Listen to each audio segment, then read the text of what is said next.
ইবাদত রয়েছে প্রত্যেক জীবনে প্রয়োজন হয়, কিছু ইবাদত রয়েছে আমাদের সময়ের সাথে সম্পর্কিত। যেমন কিতাবুস সালাত, আমাদের প্রতিদিন সালাত আমাদের আদায় করতে হয়। এই সালাতের মাসালা মাসাইলগুলো প্রতিনিয়ত আমাদের জানতে হবে এবং আমল করতে হবে।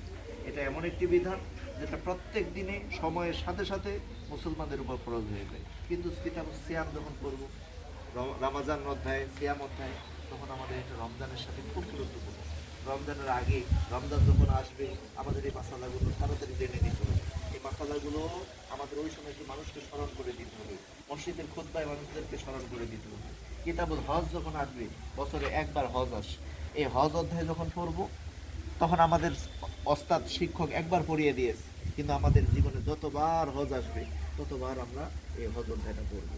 কিতাবুল অন্যান্য অধ্যায়গুলো, কিতাবুল জানায়েজ, জানাজা অধ্যায় আমাদের সবসময় প্রয়োজন নেই।